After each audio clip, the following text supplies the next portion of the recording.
Today is day 4 and I'm gonna try and do a lot of farming today. I really want to grind down the event to gain some levels as well as golden materials to upgrade Misumaru. Of course, with these login bonuses and Colindo Roulette, unfortunately I only get 10 pulls today, but that's okay, you can't always be lucky. The server resets at midnight UTC, which for me is 8 AM, and I'm currently logging at 8:30. So 2 hours before and after the server resets, these special limited errands will spawn. So during this time, they will spawn every hour and expire at the end of the hour. So you can see these are all expiring in about 5 minutes. These are extra limited errands on top of the 20 that you can spawn by spending spirit points in battle. So if your time zone permits, then you really should be doing these. Before doing them, I'm gonna claim as many friends as I can. So I'm gonna claim mailing from the mail, which I got from the login bonus, so I can send a few extra friends to do these errands.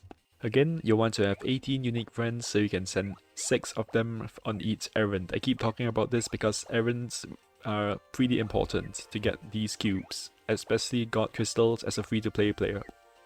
And I'm not gonna do any farming right now, even though my friends are at full morale, because I don't want to overspawn the errands.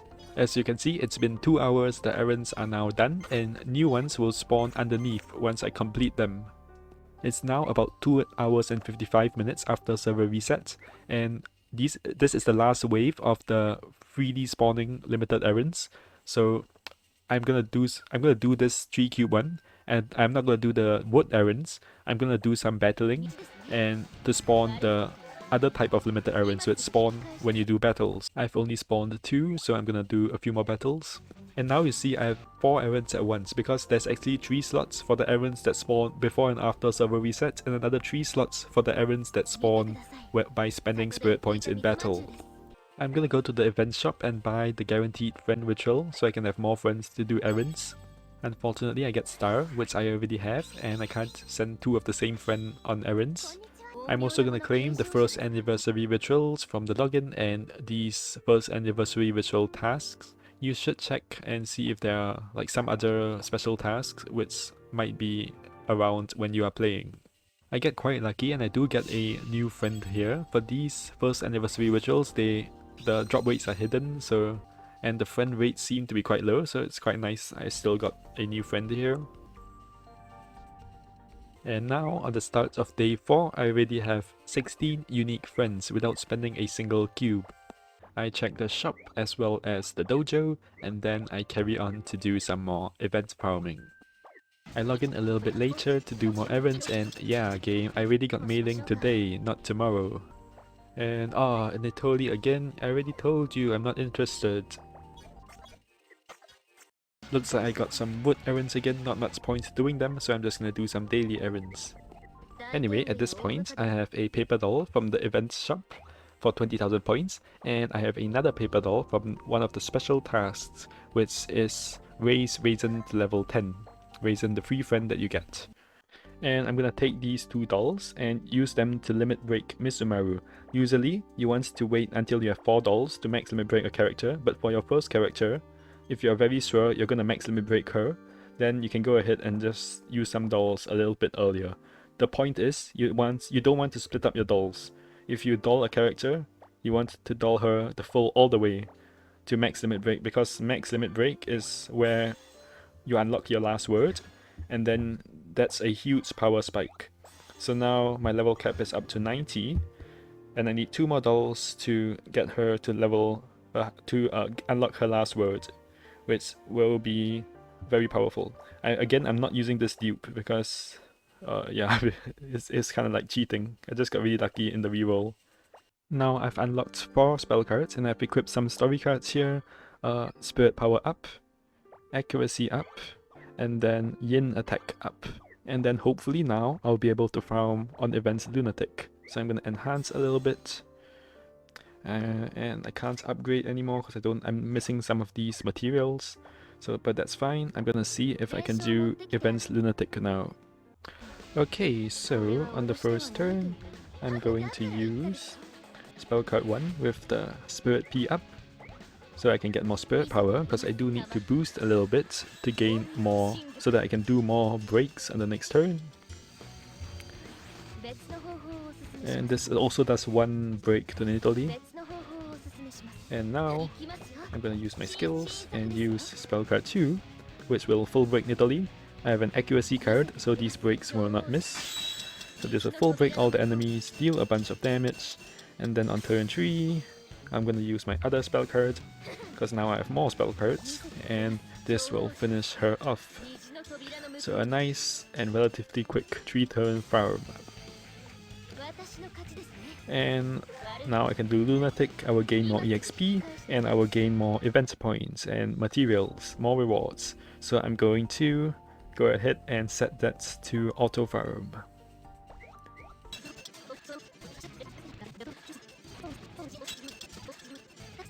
So I checked the shop, and the token shop is selling seal crystals again, and I don't have enough tokens, so I'm gonna go part ways with some story cards. There are many 4-star cards that can be quite good. For example, Waiting and Comfort gives 2 levels of Yang attack and 2 levels of Yang defense at max limit break. And its Spring, 1.5 spirit power up at max limit break. Midnight Tea as well, very similar effects to its Spring. Rabbit of Good Fortune adds a barrier, so can be quite useful sometimes. For 3-star card, Miracle Mallet, crit attack up, 3 levels up of crit, is the only card that gives 3 crit attack. And value 2 of the trade, the phone, which I still do not have. I'm just gonna show you some of the cards which are quite safe to part way. So Dog Race, these ones, these. So many of these cards just don't have a very powerful effect. Some of them can be used for their stat sticks, like because every story card, when you equip them, they give some stats. But usually you want to use 5-star cards for that anyway. The 5-star cards do give more stats. So all of these aren't that useful. The 3-star cards is just Miracle Mallet and the cell phone and Magician's Broom. Sometimes it's worth keeping as well because it gives agility. It gives 3 agility and it's the only card that does so. This Magician's Broom. But a lot of these 3-star cards are like, oh, damage from a certain enemy minus 40% down, which is a pretty bad effect. So just gonna get rid of all those. So, and that will give me more space in my inventory because 300 is the cap, and I will also have some tokens to buy these seal crystals. Tokens are pretty rare, I don't want to spend them on any of these other stuff. Well, we're on the topic of story cards, I might as well talk about Enhance and Limit Break. So Enhance, it's quite simple. You spend some materials, some tiles, and you enhance the card, which increases the stats that it gives.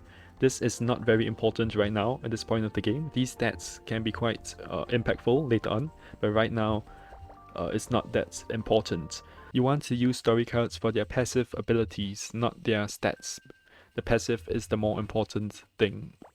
And also we have limit break, right? So you can use copies of a card to limit break the card. So this card, if I limit break it, if I max limit break it, then it's gonna increase the power of its passive. If I limit break it once or twice or 3 times, nothing is gonna happen. So basically never limit break a card once, only limit break if you have 5 copies of the card and you can max limit break the card. Because limit break, if you just limit break once, that's just a waste of a card. You might as well have 2 base copies, because you do need lots of story cards in this game. Every friend can equip 5 story cards. If you're gonna limit break, make sure you max limit break, don't limit break halfway. And it's 5 cards to max limit break. I'm also gonna continue clearing lots of main story stages, and what this is gonna do is help me get all these rewards from the special tab. So there's a paper doll for chapter 2 act 2, and a paper doll for chapter 3, and also a bunch of seal crystals. So I'm trying to get as much seal crystals as possible, and every stage that I clear will also give me a seal crystal every main story stage. So, and when I get 750, I'll be able to roll for another festival friend. So, and it's also really convenient that Misumaru has both a all targeting focus shot as well as spread shot, because as like I said, the auto button randomly uses a spread shot or focus shot. So the fact that they are both all targeting means that I can just press the auto button, and since my Misumaru is over leveled, the shots, any of those shots would just kill all the enemies. And this allows me to quickly and easily clear these stages. I have now reached chapter 3, and my spread shot isn't quite powerful enough to kill off the enemies, so I've started to press my focus shot instead of using auto mode. And my focus shot is a little bit more powerful than my spread shot. That is usually the case, and especially for Misumaru, who has sure hits on her focus shot. Sure hits means that I bypass the accuracy check and always hit these shots. So I'm just using my focus shot every turn to clear these stages as quickly as possible. And because if I use the auto button, then it's going to randomly use a shot, and I don't want to use my spread shot. I also stopped to do some miscellaneous tasks like errands, upgrading the coin and the shrine and the offering box, as well as buying my seal crystal from the coin shop, and also a couple of golden scrolls this time. I've cleared a few more stages, and now the enemies have even more HP, so I'm starting to use my skills, and these skills they have buffs like Yang Defense or crit defense, right? Got enemy crit defense down, and those buffs only last for the current wave, right? If I go to the next wave, these buffs will get reset.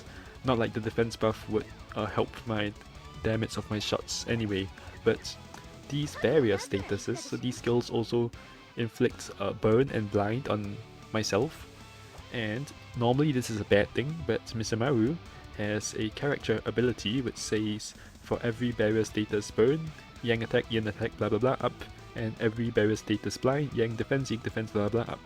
So, which means that, and having this ability also negates the normal negative effects of burn and blind. And these barriers, they last between waves, so they're not going away between the waves like buffs do. Which means that I keep this, and this burn gives me attack buffs, Yin attack, Yang attack buffs. So I have 2 burn, which means that I'm gonna get 2 Yang attack, 2 Yin attack, and from these burn barriers. And plus 2 attack is plus 60% damage, so I'm able to continue one-shotting these enemies by making use of my skills and these barrier anomalies.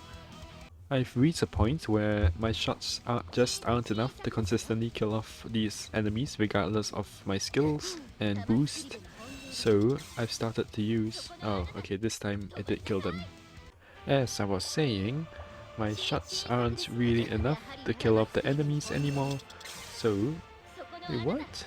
I swear, the last like 5 battles, that wasn't enough to kill them. By the way, the game has quite an in-depth and interesting story, so if you have been skipping it the whole time, you might want to consider reading some of it. Okay, so I've spent about 2 to 3 hours clearing story, and I just finished chapter 3 act 2. There's still act 3 and finale, so I'm not finishing chapter 3 anytime soon.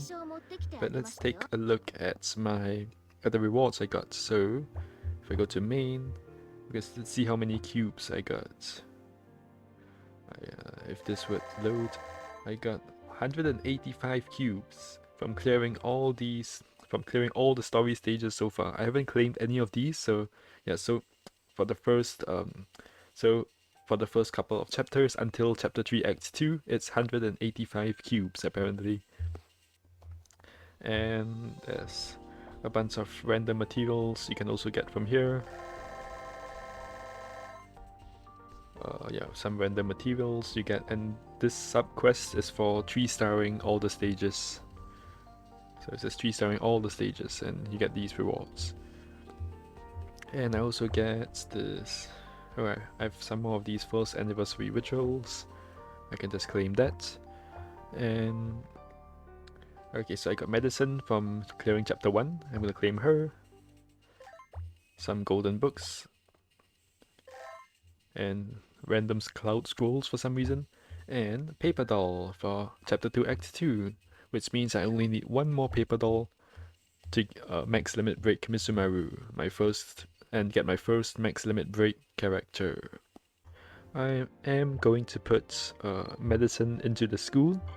She is probably going to be the next character I max out because she farms a certain story card, Witch of Scarlet Dreams, very well, especially for a new account because she is free after all. And that's pretty much the end of day 4. As usual, I do my errands, I do the daily stage, I finish up my daily tasks, and I can't quite get the spirit point one yet, just a little bit over the cap, but that doesn't really matter. I buy some books from the event shop and make sure I'm training some friends in the dojo. And that was day 4. We had quite some decent progress today. Level 79 Misumaru, and hopefully by tomorrow I'll be able to max limit break her. Goodbye.